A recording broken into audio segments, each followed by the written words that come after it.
At ayan na sila mga kaibon, mga Stanley Boy, nandyan na uli.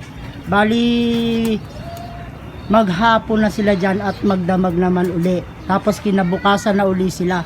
So, ganyan lang ang ginawa ko sa kanila sa loob ng isang buwan bago ko sila pakawalan.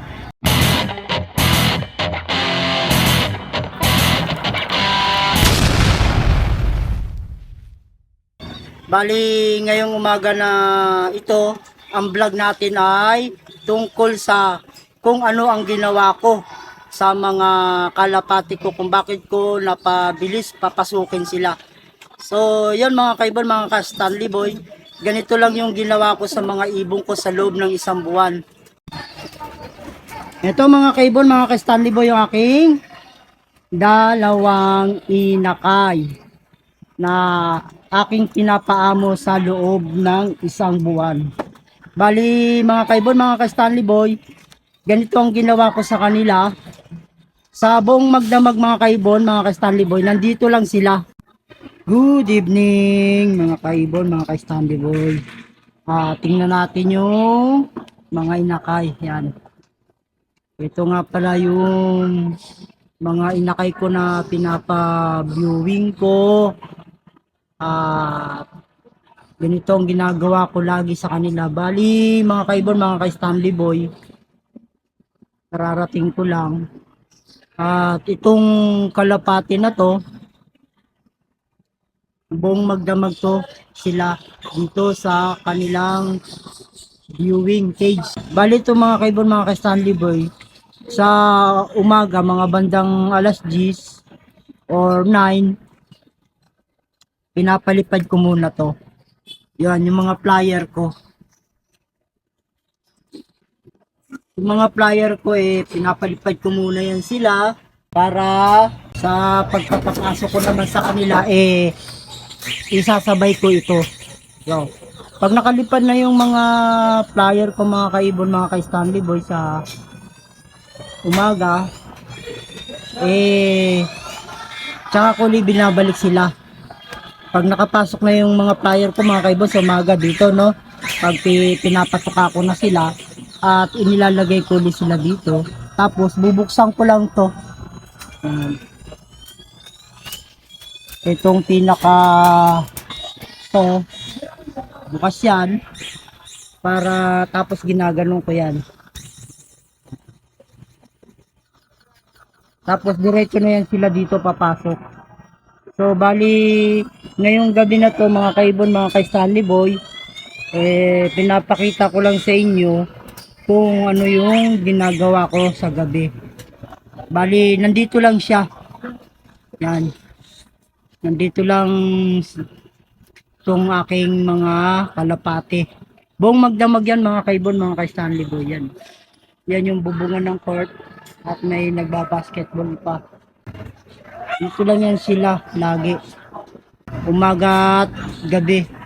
Nandito yan. Pagkatapos nilang tumaka sa mga bandang alas 10, ganyan, pag nakapasok na, ibinabalik ko uli sila. Pag nakatuka na sila, balik uli sila dito. Viewing na yan maghapon hanggang sa buong magdamag. So, yun mga kaibon, mga ka-Stanley Boy. Ganito yung aking ginagawa sa kanila araw-araw sa loob ng isang buwan. Pagkatapos ng isang buwan, mga kaibon, mga Stanley Boy, yun na nga, pinalipad ko na sila at pumasok na agad yung mga kalapati.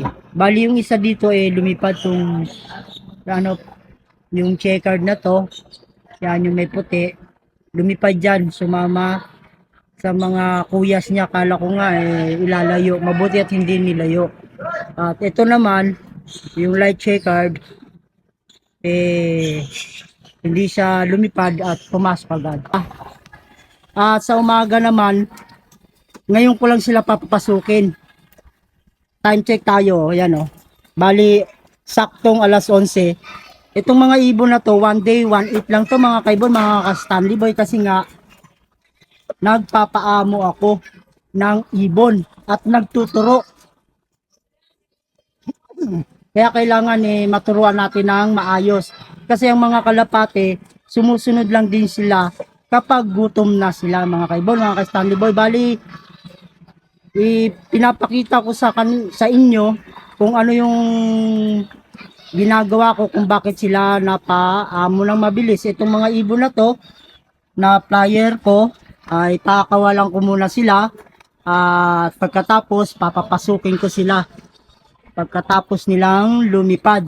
So yun mga kaibon, mga ka-Stanley Boy, umpisa na natin ang pagtuturo sa kanila para sa aking dalawang ibong kung bakit ko napaamo agad at napapasok ng mabilis.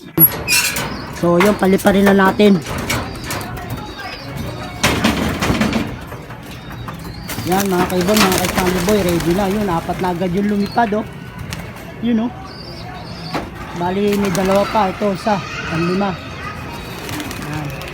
2, 4, 5. 5 na. Meron pang isa dito mga kaibon, mga ka-Stanley Boy. At bugawin natin. Ganito yung sistema kong ginawa. Ayun yung isa, oh. Ganito yung sistema kong ginawa sa kaibong ko araw-araw mga kaibon, mga ka-Stanley Boy. Minsan alas 9, minsan alas 10. Pero ngayon alas 11. Ganyan ang ginawa ko sa kanila sa pagtuturo ko sa dalawang ibon na ito. At kung paano sila napaamo agad sa loob ng isang buwan na papasok natin sa dito na diretso, pakawala. Yun mga kaibon, mga ka-Stanley Boy, lumipad pa yung kalapati ko. At pagmasdan nyo lang at panorin nyo lang mga kaibon ang sistema kong ginawa kung bakit hindi nag-o-overfly ngayon ang mga kalapati ko. Kasi dati pag hanggang 2 linggo lang nag-o-overfly pa. At sinubukan ko rin dun sa 6 kong kalapati na flyer ko ngayon, 3 linggo naman, pero medyo matagal sila pumasok. Ito ngayon, pinakawalan ko nakaraan, in-upload ko, saglit lang pumasok. Pag lipad ng mga flyer ko at pagpasok dito sa loob ng kulungan, pasok din agad sila. Kasi nga, tinuruan ko sila na 1 day 1 eat lang muna sila itong buong isang buwan na to. Kasi ganun ang sistema ko ngayon, para hindi talaga mag-overfly. Sayang kasi pag nag-overfly yung kalapate tapos naka-ring band, kung hindi natin matututunan mapaamo sila, sayang, yung panlaban natin mawawala. Kaya dapat muna mapaamo muna natin sila para meron tayong panglaban ng South. At yun, effective naman. Itong checker na to na may puti, mabilis natuto, lumipad siya at hindi na siya umiwalay sa kanyang mga kuyas. Sumama lang sila. Pero yung mga kalapati na flyer ko, pinalipad ko muna bago ko pinakawalan to. Kasi pag unang pakawala, lumalayo sila eh. Yan o. Kagaya yan, wala sila ngayon. Paliparin nyo muna ng mga siguro mga 10 to 20 minutes. Pag bumalik na sila dito sa loop vicinity, dito na lang sila umiikot. Tsaka nyo pakawalan yung mga bago nyong pa-viewing. So yun mga kaibon, mga ka-Stanley Boy, at wala pa yung mga kalapati ko at ganyan lang, no. Bali itong ibon na to, ilalagay muna natin dito sa kabila. Yan.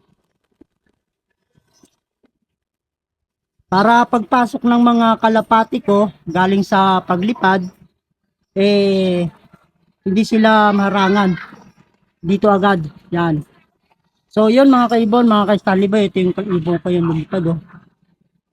Antayin na natin sa pagbalik para makita nyo yung ginagawa ko araw-araw sa loob ng isang buwan bago ako pumasok sa trabaho.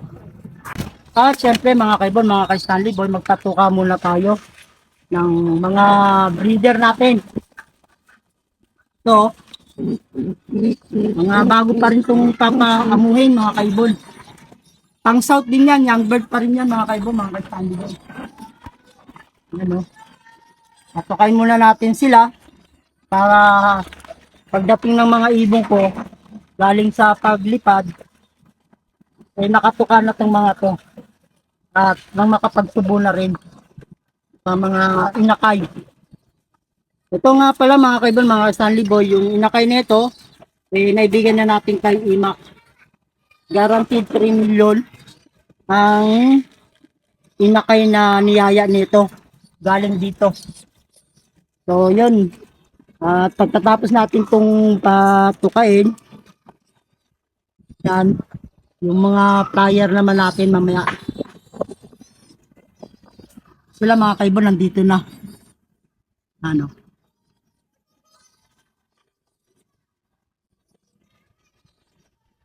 Ganito lang yung aking ginagawa mga kaibon, mga kay Stanley Boy sa kalapati ko, no?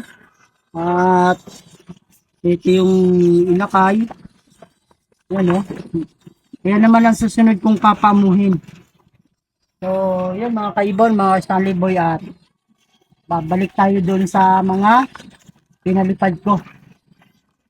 Yun mga kaibon, mga Stanley Boy, at ito na yung isa, oh. Dumapo na, at yung isa naman nasa poste na, dumapo na rin. Kulang pa sila. Kulang pa ng 4, 6 yung lumilipad sa akin. Dalawa pa lang yung bumalik. Ito na yung 4 mga kaibon, mga ka-Stanley Boy, oh. Nandito na sa loop vicinity ko nag-iikot. At galing sa paglipad, itong dalawa na unang bumalik eh. Ito yan, oh. Pero yung 4 oh, kararating lang nila, oh. Yun, oh, lumilipad pa, oh. Taabangan natin yan. Ano? Nalipad pa. Yung dalawa nandito na, nakadapo na, oh. Pagod na pagod sila, mga kaibon, mga kastalibay. Alas 11 na kasi, at one day one eat lang yan sila. Kaya pag yan tinawag natin, pasok agad yan mga kaibon, mga ka-Stanley Boy. Yan yung 4 oh. Yun, lumipad pa yung isa. Bali 6 na yung nalipad sa akin eh. Itong dalawa, yun nga pinakawalan ko nakaraan. Yung isa lang yung lumipad, yung may puti. Yung isang checkered, hindi siya lumipad. Pero pumasok din naman agad. Yan oh. Yan na sila oh. Nandito na sila sa loop vicinity nag-iikot. Pag kayo nagpaamo mga kaibon, mga ka-Stanley Boy, huwag nyo isasabay yung mga kalapati nyo na bagong palipad. Pag unang bugso ng pakawala, kasi yung mga kalapati na flyer, pag unang bugso na pinalipad natin, lumalayo agad yan eh. Yan oh. Kagaya niyan, lumayo yan sila kanina at ngayon na sila bumalik. Kasi pag once na napasabay natin yung inakay natin na sa unang bugso, itong mga to, at pag sumabay ang inakay na yan, mga kaibon, mga ka-Stanley Boy, sigurado yan, ilalayo nila yan. Doon maliligaw yung ating mga bagong YB na unang lipad. Kaya ang ginagawa ko, yung nakaraan na upload ko, nandito na sila, nakabalik na sila galing sa paglalayo. Dito na lang sila nag-iikot. Kaya pinakawalan ko na agad itong dalawa para hindi na sila ilayo. Kaya yung kalapate hindi siya mag-overfly pag gano'n ang sitwasyon na gagawin natin. Itong yan, 5 na yan, padapo na yan. Sa ganyang mga sistema, dyan yung pakakawalan yung inakay yung bagong pakawala na pinaviewing natin ng isang buwan. Yan. So yan mga kaibon, mga Stanley Boy, sigurado to nandito na to nakadapo sa mataas na bubungan yan. Oh. Dito yan nadapo sila yan. Oh. Tatawagin lang natin. At pag pumasok na dito yan sa loob ng trap o dito nakadapo na sa landing screen ko, eh sigurado na yan, ilalagay natin to. Tawagin lang natin mga kaibon, mga ka-Stanley Boy, yung aking mga YB. Ayan na oh. Gutom kasi to mga kaibon, mga ka-Stanley Boy, kaya mabilis silang papasukin. Yan.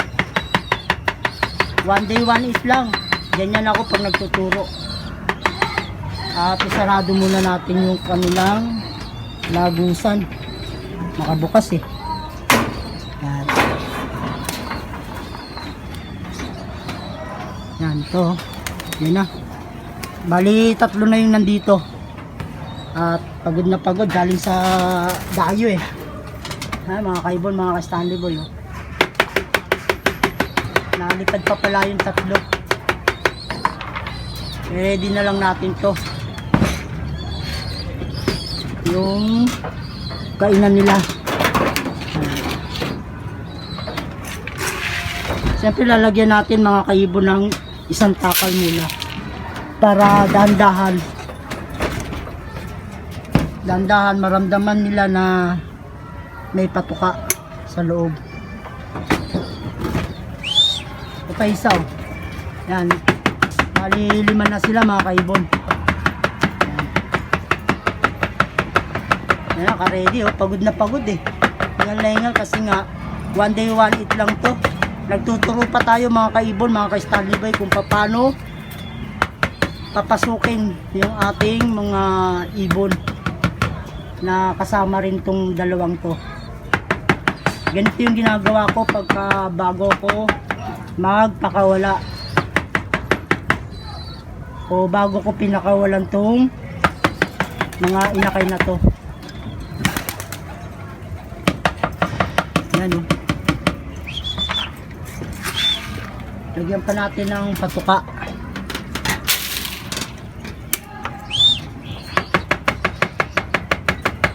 Ayaw gumalaw mga kaibon, mga ka-Stanley Boy.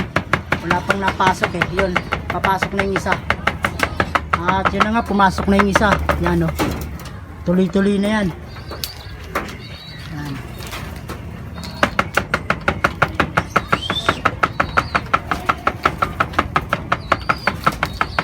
Yan, dalawa na yung pumasok. Bali 5 pala itong nandito sa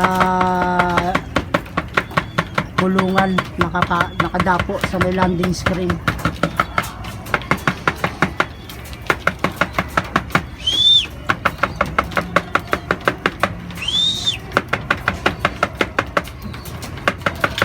Yan, 3 na mga kaibon, mga ka-Stanley Boy yung nakapasok. At dalawa, bali 3 pa yung nasa labas. Pag yan mga kaibon, mga ka-Stanley Boy, napapasok ko na yung mga ibon ko na flyer dito sa loob ng kulungan lahat. Tsaka isusunod ko itong dalawa. Bali, ganun ang ginawa ko para yung kalapate na to masanay pumasok doon. Yan. Yung pumasok na rin isa, bali 4 na sila. At ito yung isa. Bali kumpleto na sila, nakadapo sa loop vicinity ng kulungan. Yan. Bali 2 na lang yung nasa labas. Papapasukin muna natin lahat sila na 6. Bali 4 pa lang yung nandito eh. Yan, oh. 4 pa lang sila. May 2 pa sa labas. At pag nakapasok na yung 2 na yan, mga kaibon, mga ka-Stanley Boy, tsaka natin ilalagay doon ulit yung 2 na to sa landing screen. At ayaw pa nilang pansinin yung patuka. Pagod pa eh. Pagod na pagod pa. Dagdagan ulit natin ng patuka. Ayan.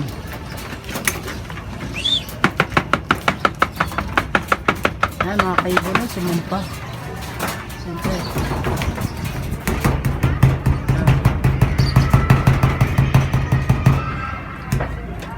Hindi pa napasok yung 2 mga kaibon, mga ka-Stanley Boy. Ayaw talaga. Siguro busog pa. At simulan na natin yung ritual natin sa 2 ito. Yan mga kaibon. Yan, at may patuka pa naman dito. Bali ganito yung ginagawa ko araw-araw sa kalapati ko kung bakit ko sila agad napaamo o napapasok agad sa loob ng kulungan na to. Yan, sa trapdoor, ganyan lang mga kaibon. Galing dito, babalik ko sila dyan. Tapos bubuksan ko to, itong pinakapintuan nitong cage. At papapasukin ko ng tagilid ng ganyan. Pasok, pasok. Yan. Yan mga kaibon, mga ka-Stanley Boy. Ayan. At pumasok na sila, no.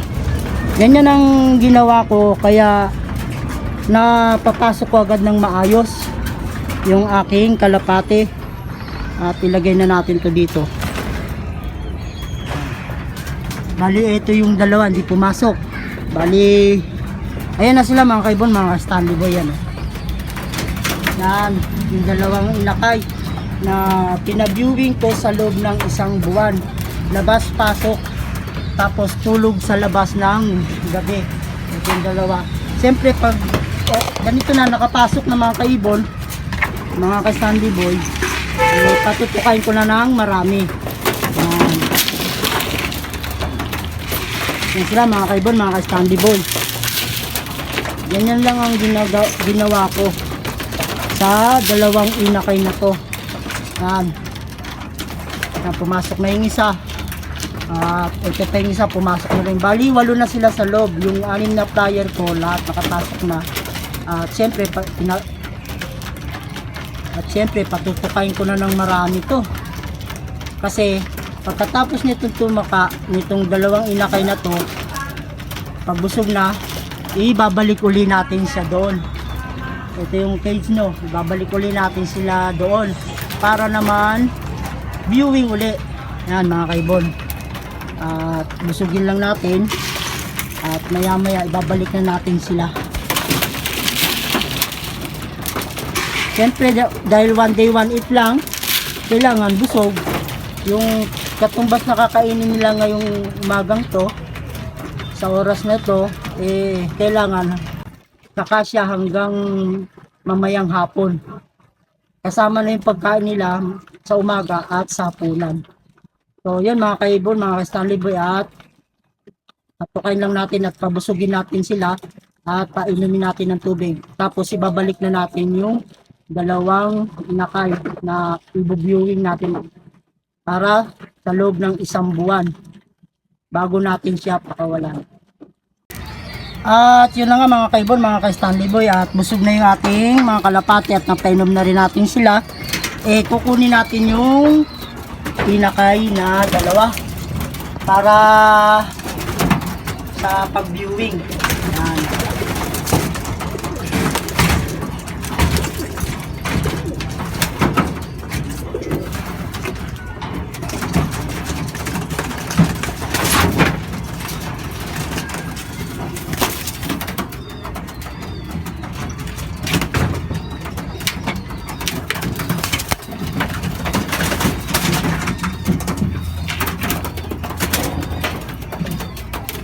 Yan mga kaibon, mga ka-Stanley Boy, ito na yung dalawa, nakuha na natin.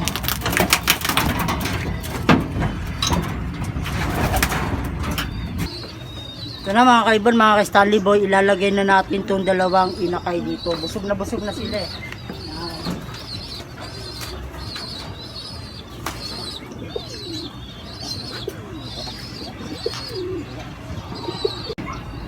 At ayan na sila mga kaibon, mga Stanley Boy, nandyan na uli. Bali, maghapon na sila dyan at magdamag naman uli. Tapos kinabukasan na uli sila. So, ganyan lang ang ginawa ko sa kanila sa loob ng 1 buwan bago ko sila pakawalan. Kaya yung kalapati na to, nung pinalipad natin, galing dito, dumapo lang doon. Tapos yung isa lang ang lumipad, yung checkered na may puti. Yung isa hindi, nandyan lang siya. At pagkatapos lumipad ng mga player ko, syempre yung player ko unang bugso, lalayo yun mga kaibon, mga ka-Stanley Boy. Hindi ko muna pinakawalan to. Nung pagbalik na ng mga player ko mga kaibon, mga ka-Stanley Boy, yung dito na lang sila nag-iikot, tsaka ko pinakawalan tong dalawa. Dahil alam kong hindi na sila ilalayo ng mga kuyas nila.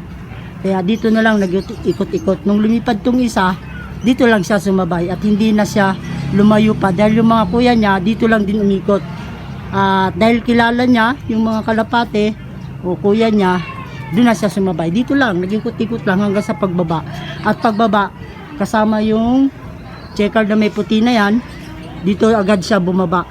At yung isang checkered nandoon sa bubungan. Yan. So, pero napapasok agad natin sila dahil nga sanay na silang pumasok. Pagka kakain na sila, alam na, dito agad. Kaya nung pagpakawala, ayun, shoot agad dito. Walang overfly mga kaibon, mga ka-Stanley Boy. Yan, dito sa mga YB ko na to, ganun lang ang ginawa ko sa kanila sa buong 1 buwan. Kaya ang bilis pumasok. At ganun din ang gawin nyo mga kaibon, mga ka-Stanley Boy. Sigurado, hindi yan mag-overfly dahil nagawa ko na doon sa 6. Yung sa 6 nga 3 linggo lang eh. Pero medyo matagal pumasok. Yung 6 inabot pa ng hapon. Pero ito, kung pagpapasok ko sa kalapati ko diretso rin sila, mga ilang minuto lang pasok agad sila. So yun mga kaibon, mga ka-Stanley Boy, kung nagustuhan nyo yung aking video, paki-like at paki-share naman at paki-subscribe naman ng YouTube channel ko. So hanggang dito na lang at maraming salamat sa panonood. At God bless sa inyong lahat.